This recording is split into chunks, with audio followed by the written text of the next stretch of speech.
감사합니다. 오늘 또 마하나임 또 우리 남성 합창단을 통해서 헌금 찬양에 또 영광을 드렸습니다. 우리 할렐루야 찬양대와 또 많은 찬양대들이 있는데 하나님께서 저희 교회 정말로 이 많은 사역 가운데 다양한 찬양대를 통해서 또 기뻐하시고 또 많은 열매를 받으신 줄 믿습니다. 오늘 헌금 찬양을 들으면서는 우리 남성의 목소리가 그렇게 아름다워질 수 있구나 라고 하는 생각을 했어요. 우리 몇 년이 지금 지나면서 많은 분들이 더 참여하셔서 찬양으로 신앙의 열매를 맺는다면 아마 하나님께서 더욱더 기뻐하시라고 믿습니다. 우리 모든 찬양대를 위해서 먼저 오늘 기쁨의 박수를 하나님께 영광의 또 격려의 박수를 드리셨으면 좋겠습니다. 고맙습니다. 교회적으로는 이제 추석을 전후로 해서 하반기 사역들이 많이 시작이 되지요. 저희 교회적으로도 이제 많은 사역들이 준비가 되고 있습니다. 오늘은 또 우리 비전위원회가 모이게 되어서 한 교회가 하나님 앞에 바로 서는 것이 결코 사람의 힘으로는 되는 것은 아니지만 우리가 함께 기도하고 노력해서 협력한다면 아마 하나님께서 세우시는 교회 또 원하시는 교회가 분명 우리 부곡교회가 될 줄 믿습니다. 여러분 기도하실 때 또 한국교회를 위해서도 많이 기도해 주시고 바른 교회를 통해서 이 사회적 신뢰를 회복하고 또 하나님의 영광을 드러내는 우리 교회들이 될 수 있도록 기도해 주시길 바랍니다. 또한 우리 알파가 이제 곧 시작이 되죠. 알파는 우리 불신자들과 또 하나님께 소개받고 또 마음을 여는 자리입니다. 혹시 결단하지 못했다면 여러분 참여하셔서 조금만 마음을 여시면 정말로 은혜를 경험하고 하나님을 만나실 수 있습니다. 여러분들 주저하지 마시고 여러분 참여하시고 또 섬길 때 아름다운 또 열매가 맺어지고요. 정교인 체육대회는 우리 온 교회가 한 가족됨을 증명하는 시간이죠. 여러분들 꼭 계획하셔서 미리 기도로 결단해 주시길 바랍니다. 그 외에도 뭐 여러 가지 사역들이 지금 진행 중인데 물론 우리 교회에서 하는 단순한 프로그램이 아니라 하나님의 말씀 앞에 세워지는 순간순간입니다. 여러분들이 그 모든 것들을 위해서 기도해 주시고 소중히 참여하시면 분명 여러분의 신앙 가운데 아름다운 성장이 있을 줄 믿습니다. 또 목사님께서는 지금 잘 일정 가운데 계십니다. 여러분 계속 기도를 부탁드립니다. 추석을 이제 한 주 남겼습니다. 굉장히 분주하리라고 믿습니다. 하지만 또 이렇게 예배 자리에 나와서 우리가 하나님의 믿음을 통해서 이 삶의 열매를 이 믿음 가운데 맺게 하시는 또 하나님께 감사를 드립니다. 특별히 올해는 태풍이 굉장히 많았다고 그러죠. 그래서 기록적으로 한 여름에 한반도를 관통한 태풍이 굉장히 많았다. 그래서 지금도 많은 이웃들이 수재민과 또 이재민들이 생겨서 아픔 가운데 있습니다. 많이 기도해 주시길 바라고요. 저는 태풍이 오고 매스컴을 볼 때마다 좀 마음이 아픈 게 있다면 바로 이 과수 농가들이에요. 제가 뭐 과일을 좋아하기도 하지만 아깝죠. 그래서 막 우두둑 떨어지는 거죠. 추석 전에 정말로 탐스럽게 이제 막 출하해서 이 농부의 땀의 결실을 맺어야 될 과일들이 이 태풍에 막 무너져 버린 거죠. 정말로 그걸 보면 너무나 마음이 아픕니다. 또 인터뷰하는 그런 농부들의 말을 들어보면 몇 년, 수년을 정말로 그 열매 하나를 위해서 노력했는데 한순간에 열매를 잃어버렸죠. 아마 그 고통은 아무도 느끼지 못할 것입니다. 바로 이 열매를 잃어버린 아픔이 얼마나 큰지 그걸 보면서 많이 느끼게 됩니다. 또 한 가지를 생각해 보면 우리의 인생도 마찬가지인 것 같아요. 열매를 잃어버린 삶 또한 얼마나 아픈가. 정말로 우리가 취하는 열매도 그렇게 안타까운데 만약 우리의 인생에서 열매를 그렇게 잃어버린다면 얼마나 고통스러울까 이런 생각도 하게 됩니다. 어찌 보면 우리는 열매를 기대하면서 하루하루 살고 있죠. 돌아보고 앞을 보면서 지금까지 내가 무슨 열매를 맺었나 이런 것들을 생각하기도 하고요. 또한 내가 앞으로 어떤 열매의 삶을 살아야 되는가 어찌 보면 이것이 우리의 인생의 가장 중요한 주제일 것입니다. 하지만 돌아보면 어디 하나 만족함이 없는 것을 많이 고백하게 됩니다. 우리의 인생의 삶이 어떤 열매를 맺어야 되는 것인가? 여러분은 어떤 삶의 열매를 맺기를 원하십니까? 아니 어떤 열매를 맺기 위해 지금 시간과 일생을 투자하고 계십니까? 제 가까운 친구가 2주 전에 저를 갑자기 초청을 했습니다. 그 친구가 한 3개월 전에 잠적을 해버렸어요. 갑자기 연락이 안 돼서 친구들이 아니 이 친구가 어디에서 무엇을 하나 궁금해하고 있던 차에 연락이 왔어요. 그래서 저를 불렀습니다. 친구를 만났죠. 제가 간 곳은 그 서울 강남의 양재동입니다. 홍보하는 건 아니고 딱 가보니까 뭐라고 써있냐면 나무 그네 떡볶이집 이렇게 딱 써 있는 거예요. 친구가 떡볶이집을 갑자기 차린 거예요. 그래서 깜짝 놀랐죠. 맛있게 떡볶이를 저에게 대접을 하고 이런저런 얘기를 나눴어요. 그 친구가 잠적한 이유는 자기가 이제 인생에 큰 결단을 하고 이제 회사를 그만두고 창업을 해야겠다. 그래서 떡볶이집을 열기를 계획을 한 겁니다. 그리고 몇 개월 동안 전국을 돌아다니면서 가장 맛있는 떡볶이집을 다 돌아다닌 거예요. 그 양념이 그렇게 중요하다고 그래요. 레시피라고 그러죠. 그거를 발견하기 위해서 3개월 동안을 엄청나게 돌아다니고 우리나라에서 가장 비싸다는 떡볶이집의 그 레시피를 또 구해가지고 드디어 완성을 했다는 거예요. 그리고 나서 이제 딱 간판을 열고 저를 초청해서 딱 먹는 거죠. 뭐 이런저런 얘기를 나누다가 제가 야, 너 이 비결이 뭐냐? 그 친구가 조용히 웃으면서 저한테 하는 얘기가 뭐예요? 야, 비결은 미원이었어. 딱 그러는 거예요. 3개월 동안을 돌아다녔는데 결국은 그 다시마의 맛을 이기지 못했다는 거예요. 그래서 결국은 자기 양념에 탁 미원을 막 때려 붓고 맛을 만들었다고 그러더라고요. 뭐 하나의 단편적인 경험이지만 진짜 열매를 발견하는 것은 쉽지는 않습니다. 때로는 어떤 요령을 찾고 그것이 편할 수도 있어요. 결코 쉬운 것은 아니라는 것이죠. 여러분, 믿음의 눈으로 보면 우리 인생의 열매는 바로 변화된 삶입니다. 이것은 그냥 믿음의 눈이 아니라 하나님께서 정해주신 하나의 약속이에요. 변화된 삶이란 무엇이냐면 예전에나 연약하고 죄 많던 내가 변화되어서 그리스도 안에서 온전하게 되는 것입니다. 그것이 우리 인생의 열매예요. 그리스도인들의 열매라는 것입니다. 그리스도 안에서 온전하게 된다라고 하는 것이죠. 세상에서의 열매는 나의 조건이 완벽해지는 것입니다. 세상에서의 열매는 나의 어떤 조건이 완벽해져서 내가 이루고 싶은 꿈을 성취하는 거예요. 좋은 직장, 결혼, 자녀들, 세상 조건에 만족한 결과를 얻었을 때 좋은 열매라고 생각을 합니다. 물론 그것이 틀린 것은 아니죠. 그런데 진정한 삶의 열매, 믿음의 열매는 이 조건을 뛰어넘어야 됩니다. 아니, 이것을 넘어야만 진정한 열매가 맺을 수 있답니다. 세상에서의 완전이 아니라 그리스도 안에서 온전해지는 것입니다. 온전하라는 것이 사실 성경에는 여러 가지 번역이 되어 있는데 완전하고는 좀 틀립니다. 온전은 전체가 쓰임받는 것이라는 뜻이에요. 도구가 된다는 뜻이에요. 우리의 열매는 결코 내 스스로 경작하거나 주인이 될 수 없음을 우리는 먼저 기억해야 될 줄 믿습니다. 바로 우리 주 되시는 그리스도 안에서 맺어지는 거예요. 요한복음 15장에 예수님께서는 친히 말씀해 주셨습니다. 나는 포도나무여 너희는 가지라. 그가 내 안에 내가 그 안에 거하면 사람이 열매를 많이 맺나니 나를 떠나서는 너희가 아무것도 할 수 없음이다. 그리스도 안에서 맺어야 참 열매가 맺어지는 거예요. 창조자이신 하나님은 농부이시죠. 나무 십자가에 달려 목숨을 내어주신 예수 그리스도, 그분을 통해서 우리는 삶과 구원의 열매를 맺게 되는 것입니다. 문제는 그 그리스도 안에서 온전하게 맺어야 된다는 거예요. 잘못된 열매, 가짜 열매가 아니라 온전한 진짜 열매를 맺어야 된다는 것입니다. 어떤 미원처럼 가짜 맛이 아니라 진짜 레시피를 맺는 게 진짜 열매의 비결이라고 할 수 있죠. 그렇다면 이 온전한 열매를 어떻게 맺느냐가 오늘 읽은 말씀에 나와 있습니다. 제가 다시 한번 봉독해 드리겠습니다. 그러나 너는 배우고 확신한 일에 거하라. 내가 네게서 배운 것을 알며 또 내가 어려서부터 성경을 알았나니 성경은 능히 너로 하여금 그리스도 예수 안에 있는 믿음으로 말미암아 구원에 이르는 지혜가 있게 하느니라. 모든 성경은 하나님의 감동으로 된 것으로 교훈과 책망과 바르게 함과 의로 교육하기에 유익하니 이는 하나님의 사람으로 온전케 하며 모든 선한 일을 행하기에 온전케 하려 함이다. 이렇게 증거하고 있어요. 그 온전함을 어디서 찾고 있습니까? 바로 하나님의 말씀에서 찾고 있습니다.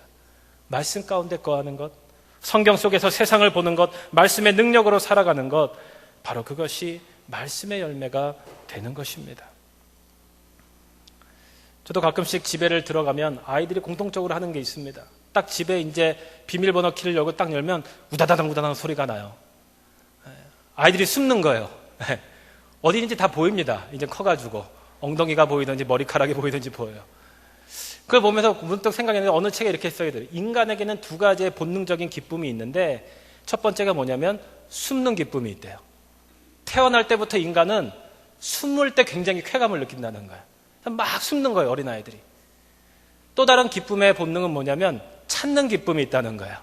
어렸을 때 저도 보면 왜 이렇게 길거리에 막 땅을 팠는지 몰라요. 이 동전 찾으려고. 이 땅을 파면 막 나올 것 같으니까. 그러니까 아이들은 계속 땅을 막 찾는 거예요. 이 두 가지의 본능적인 기쁨, 우리 인간 안에 있다는 거예요. 그럼 가장 즐거운 기쁨은 뭐겠냐 생각해 보니까 숨은 거를 찾는 거예요. 그게 너무나 기쁜 거예요. 저도 기뻐요. 속아주지만 제가 말씀을 이렇게 묵상하면서 생각나는 게 바로 이거예요. 하나님의 말씀을 찾는 것은 이와 같다는 거예요. 하나님의 숨겨진 비밀을 찾아가는 거예요. 어찌 보면 그 숨어진 너무나 값진 보화를 찾는 기쁨이 있다는 거예요.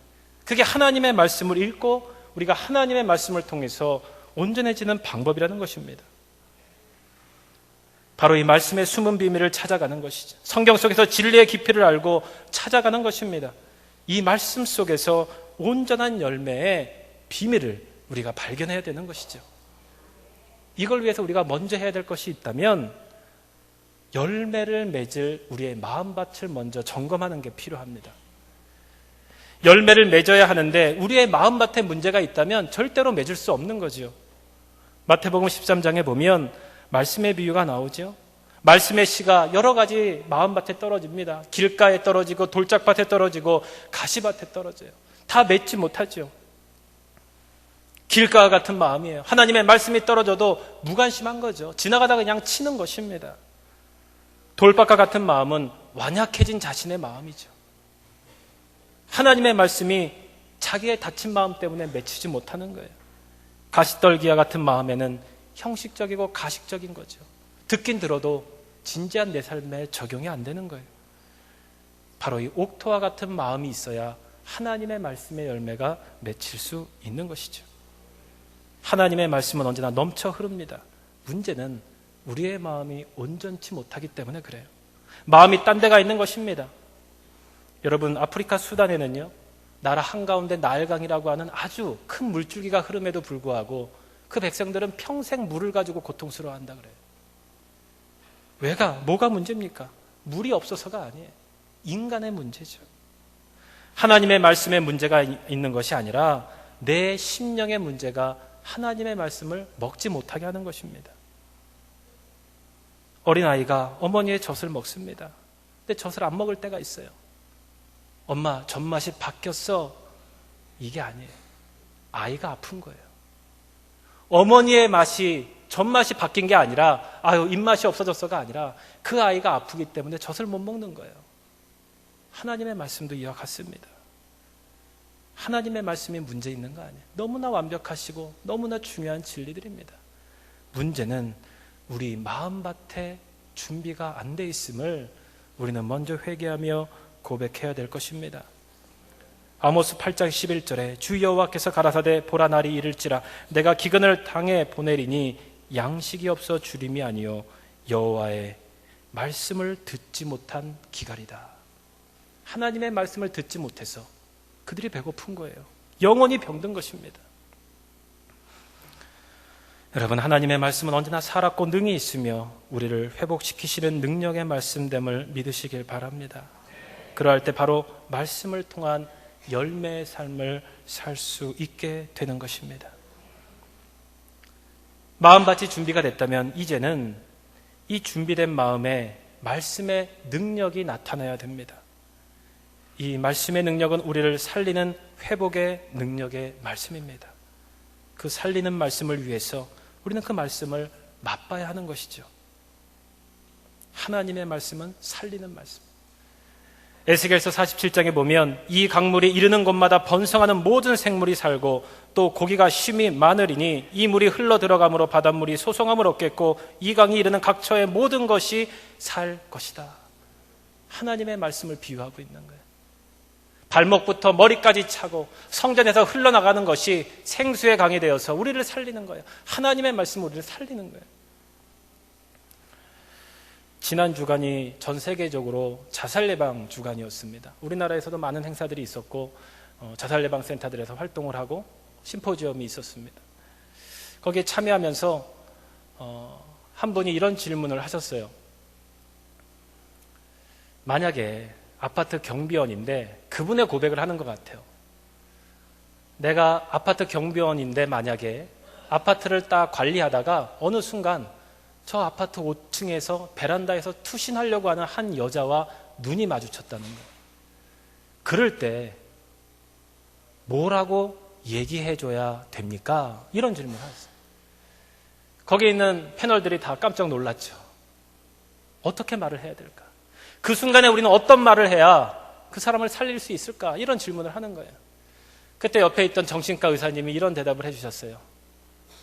인사하십시오. 딱 그러시더라고요. 인사하십시오. 안녕하세요. 인사하라는 거예요. 그리고 나서 대화를 풀어가라는 거예요. 그러면서 그분이 이런 얘기를 해요. 살리는 건 어려운 게 아닙니다. 삶은 인사에서 시작됩니다. 하나님의 말씀은 어려운 게 아니에요. 어찌 보면 우리가 간단하게 인사하고 만나고 대면하는 그 순간 하나님의 말씀은 우리의 영혼을 살립니다. 소성시킵니다. 하나님의 말씀은 치료의 약이에요. 말씀이 열매를 맺고 한 번만 부딪혀 보면 그 열매의 참맛을 느끼다 보면 결코 벗어날 수 없는 거예요. 참맛이 있죠. 저 어릴 때 기억해 보면 추석 때마다 시골에 가면 할아버지가 불이 나게 어디를 다녀오세요. 그럼 꼭 과일을 하나씩 갖고 옵니다. 감이라든지 뭐 이것저것 포도라든지 이런 과일을 갖고 오세요. 너무나 맛있는 거예요. 그러니까 어느 날 딱 지켜봤더니 할아버지가 마당에 있는 그 높은 나무를 기어 올라가시는 거예요. 그래서 꼭 맨 위에 있는 과일을 따오시는 거예요. 참 맛있어요. 그 맛은 잊을 수가 없는 거예요. 때로는 할아버님께서 가끔씩 떨어지기도 막 하시는 거예요. 손자의 제 마음에는 너무나 죄송한 거예요. 그래도 할아버지는 그 참맛을 느끼게 하려고 그렇게 올라가서 맨 꼭대기에 있는 과일을 따서 주시는 거예요. 하나님의 말씀도 이와 같아요. 그 참맛을 내가 한번 맛보게 되면 평생 잊어버릴 수 없는 겁니다. 그 순간, 그 맛을 경험해 본 순간 누구에게도 그 과일을 빼앗기기 싫은 거예요. 여러분, 과일이 가장 맛있을 때가 언제인지 아십니까? 과일을 한 입 딱 베어 먹을 때 제일 맛있어요. 한 입을 딱 먹었을 때 과일이 너무나 맛있는 거예요. 그런데 건강을 위해서는 그 과일을 꾸준히 먹어야 된다는 것이죠. 하나님의 말씀을, 내가 그 귀한 말씀에 한번 경험을 하게 되면 거기서 끝나서는 안 돼요. 꾸준하게 그 말씀을 먹어야 내 영육간의 강건함을 얻게 되는 것입니다. 여러분, 그 하나님의 참 말씀을 느끼시고 맛보시기를 주님의 이름으로 부탁드리겠습니다. 이제는 이 말씀의 열매를 우리 삶 가운데 맺어야 되는 과제가 생기겠죠. 제가 제일 좋아하는 말 중에 이런 말이 있습니다. 말씀을 살아낸다라는 표현이 있어요. 너무나 멋진 말 같아요. 말씀을 살아낸다. 쉽지만은 않지요. 하지만 너무나 중요한 말씀입니다. 말씀을 살아낸다는 것이 도대체 뭔가? 작년인가요? 우리 공지영 작가가 독일에서 한국 여성 작가 그 시 낭독회가 열렸죠. 남부의 도시 그 튜빙겐에서 한국 여자 작가들이 가서 독일에서 한국말로 자신들이 읽은 시와 책들을 읽는 행사였습니다. 굉장히 큰 행사였어요.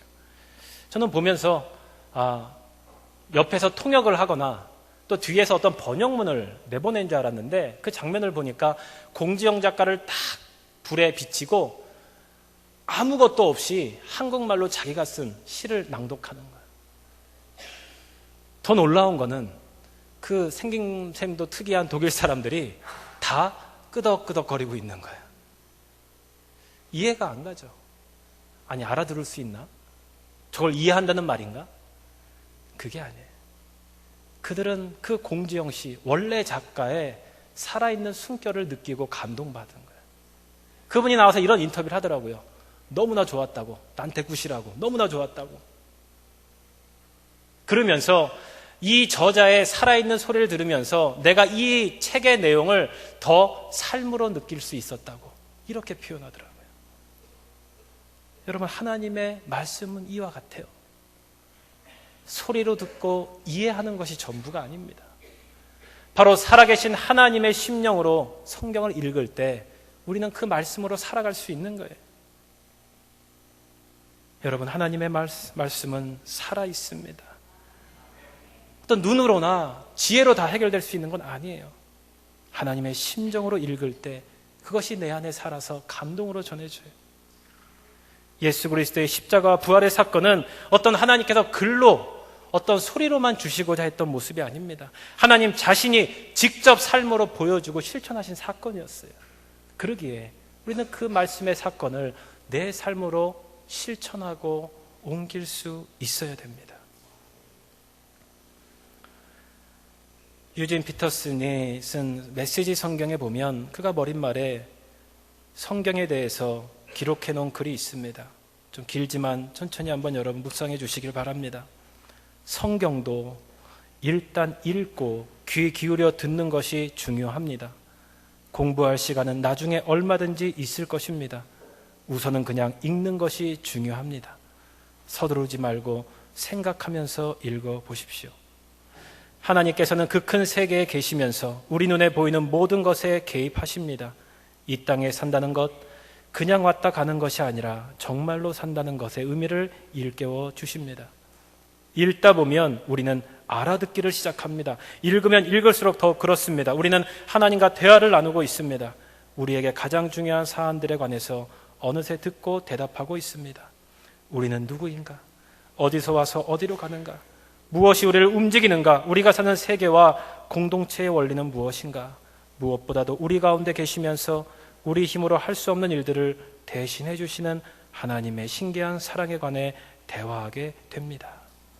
읽으면서 우리는 말씀을 읽는 말과 말씀대로 사는 삶이 연관되어 있음을 알게 됩니다. 성경의 모든 말씀은 삶으로 살아낼 수 있습니다. 많은 사람들이 발견하듯이 성경을 읽으면서 가장 중요한 질문은 이것이 무슨 의미인가가 아니라 어떻게 이대로 살 수 있는가입니다. 너무나 뛰어난 신앙의 고백이죠. 이 말씀을 듣고 읽으면서 어떻게 이대로 살 수 있는가를 기도하자는 것이죠. 여러분, 이제 이 말씀의 삶의 초청에 결단하며 응답하시기를 바랍니다. 여러분, 말씀의 열매는 다른 것이 아니라 바로 말씀입니다. 사과나무의 열매는 사과예요.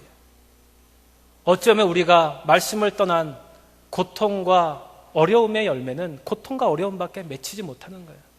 근본부터 바꾸지 않는다면 절대로 아름다운 인생의 열매는 맺어질 수가 없습니다.